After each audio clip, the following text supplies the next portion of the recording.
Okay, so let me talk about a bit of evolution of the buyer intent data. For everybody who do not, the world's largest buyer intent platform is Google. Google by far has historically been the number one and the largest platform for intent data. What do I mean by that? Whenever you look for anything, you go to Google and you do Google search. If I want to buy a shoe, I'll do a Google search, If I'm looking for a doctor near me, I will go to Google saying that, you know, a doctor near me or a pediatrician near me or whatever, right? If I am looking for some services near me, like a carpenter or plumber or whatever, I will, I typically go to Google search and I'll do Google search around my local search or any Google search for that matter, and I'll look for those stuff. If I'm looking for certain type of software, I will just, put something like, hey, fitness app for, certain category, right? For, for cardio fitness app, or stuff like those. So the world's largest buyer intent data provider historically and still today is Google. Google is the largest intent data provider in a sense that people go to Google with an intent of doing certain action.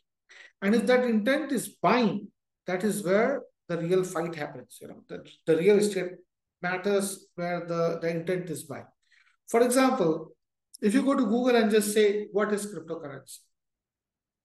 Google will go ahead and, put up a bunch of blogs and articles and stuff like those. So you click, you will go there, right? And you will read. So it's like a top of the funnel educational level information that you're looking for, and Google has provided those links for you to go to that. But the moment you say best HR management software, in India or any country, then I am coming to Google with an intent for looking for a HR-based software, right? So if I'm looking for best HR software in India, that means my intent is to buy a HR software, right? So I'm giving that signal to Google that I'm trying to buy something. It's just based on the query that I put in. It's a signal to Google that I'm looking to buy something. Then Google will immediately, put that rental space, that is the first page of Google, up for auction. And Google will say, hey, you know what? This rental space is up for auction.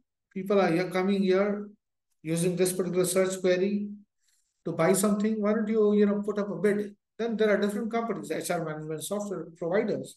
They'll put up a bid. Okay, fine. For every click, I'm going to pay you $2, $3, $5. So then they will be bidding, and whoever bids the most will come on the top. So their software will come on the top. And that's how Google Ads work, and Google Ads is the number one platform for revenue for Google, So Google search is the number one buyer intent data, and still it is. Traditionally, it has been. Then later on, so Google search has been around for early 2000, and then early 2003 or 4, Google AdWords came into the picture. And since then, Google search has been the number one platform for buyer intent. Now, later on, YouTube also came into the picture. So YouTube also became Google's product. People go to YouTube also with the same intent, right? Sometimes buying intent as well. Then came the forums, right? The online forums like Quora, Reddit, discussion. So if I'm looking for, hey, what is the best HR software for a gym, right? So that kind of query I can put it up on Quora as well, and then Quora also started leveraging that information, and you can put up Quora ads and Reddit ads and like so on. Then came the social media. In the mid 2000s came the social media. So LinkedIn, YouTube, Meta, Instagram. Super good platform for intent. Most of the people who come to social media is for entertainment and just to connect with people. But there's a lot of people who come with, even though they're not coming with, buyer's intent, but they're open to buy, right? Makes sense? So they're always searching and looking for things. So, and, For example, if I'm going to LinkedIn and I post saying that, hey, you know what, I'm looking for a job, that means I'm putting up an intent for HR recruitment companies to contact me and say that, hey, you know what, I can help you get a job. So all these platforms started becoming intent platforms in many ways. And then, B2B platform consolidated account levels. So then there was separate data providers like ZoomInfos and the Cognizants and these data aggregators. They started taking these data on the back end, and then they started accumulating that particular data, intent data. Companies like Sixsense and Clearbit. Clearbit later was acquired by HubSpot. So these companies continuously started tracking those intent data and consolidating that intent data and matching it with your IP and with your profile. And then they started creating this huge database, right? Live database, real-time database.